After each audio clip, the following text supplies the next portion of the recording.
Well, no, no, no. Welcome back to the series now.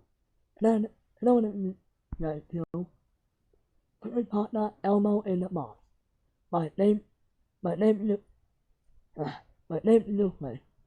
And in one of my other favorite Creepypasta YouTubers, there's one more ever react to, so they might another live video, so this video won't be a live video in here. 3, 2, 1, let's go.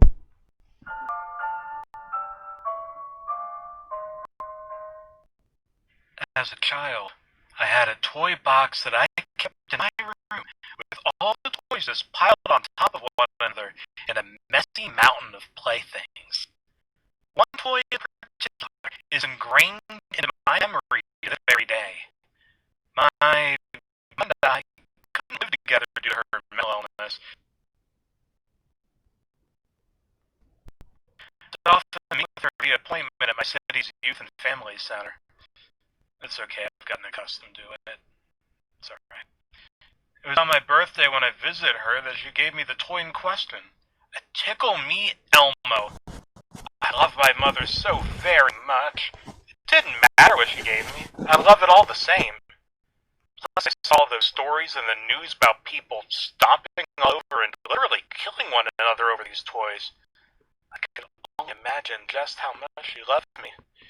I'd often play with it as if it were alive and my friend. I talked to it, asked it questions about others, other people, others, and I generally take care of it. However, as I grew older, I moved on to other more cool toys. I got real friends. I kept the Elmo toy inside of the toy box, keeping it as a collector's item. As I learned one night, however, that was a very grave mistake. As I crept deeper and deeper into sleep that night, I was all but interrupted by sound. You know, you tend to hear a lot of sounds in your house in the dead silence of night, so I wasn't fazed by that kind of thing anymore. However, this sound was persistent. It just wouldn't go away. After a while I realized what was going on. It was that toy box. That wasn't inconsequential. I knew that because of the way I stacked my toys, they'd occasionally shift due to the gaps left between them. At this point I was at ease. The sound was identified. I could finally relax, get some shut-eye. Could worry more about that dentist appointment about the gap in my teeth. Easing into the bliss of slumber, however, I was once again interrupted by a sound. Well, this was beginning to be a problem. I froze up. I realized what it was. It was the muffled sound of a joyful laughter. A sound I hadn't heard for a very long time. It was the sound that comes from Tickle Me Elmo upon squeezing it. How could that be? Suddenly it hit me. Perhaps the shifting of the toys was causing the doll's sensors to go off, making it laugh. Relief from this conclusion allowed me once again to try and enter my way to sleep. Or at least that's how it would have been had the sounds not persisted. At random intervals, I'd hear the subtle shuffle of the toys and the laughing of the Elmo doll. Needless to say, this was very unsettling. Shouldn't have been enough gaps to cause the toys to shift that much. After my annoyance reached its peak, I finally got up and made my way to the toy box. I wanted to go back to bed. Upon reaching it, I noticed something.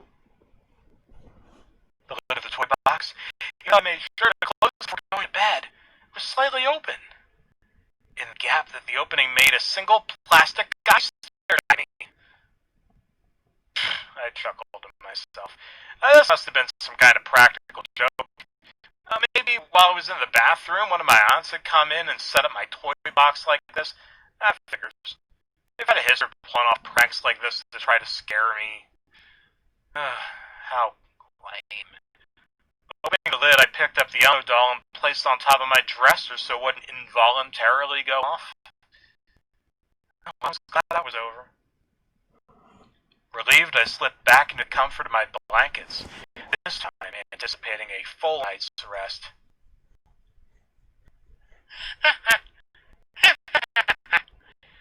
My eyes opened on their own. As I tilted my head up, the dresser came into view. There, on top of the dresser, the Elmo doll sat just as I'd left it. Its dead eyes were fixed upon me. Surely I must have been hearing things. Relaxing my head once more, I closed my eyes.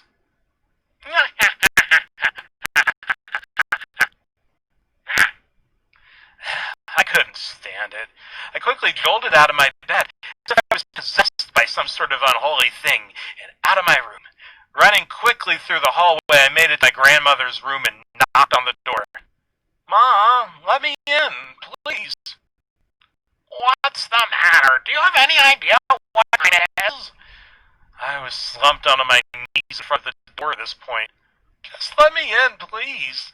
There's something weird going on in my room. I'm scared." I heard the sound of footsteps behind the door. Suddenly the door opened.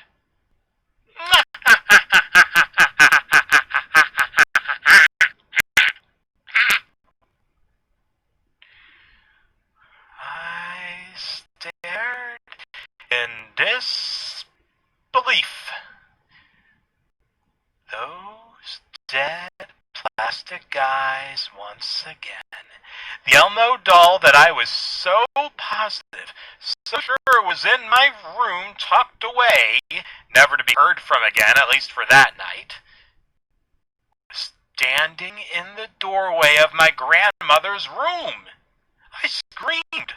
I screamed louder than any sound my body ever produced before and ever since. I looked around. This was my room. I slowly lowered my gaze below me. I was lying in my bed.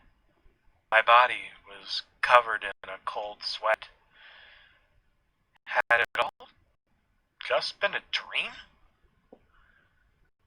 Suddenly my room door burst wide open. "Are you okay? I heard a scream." Oh, there stood my grandmother. There was a look of worry on her face, though, as she moved toward me to see if I was okay. I couldn't help but feel a little bit of guilt after all of this. "Mom, I had the most horrible dream." I managed to blubber it out between my cries as I hugged her. Even if it was a dream, it still traumatized me. But it was okay now. I calmed within my grandmother's embrace. And then I peered out at what was in front of me.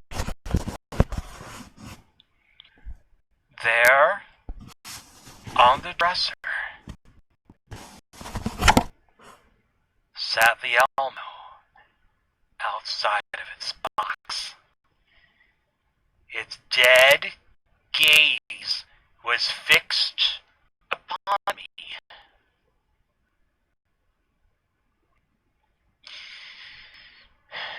Once again.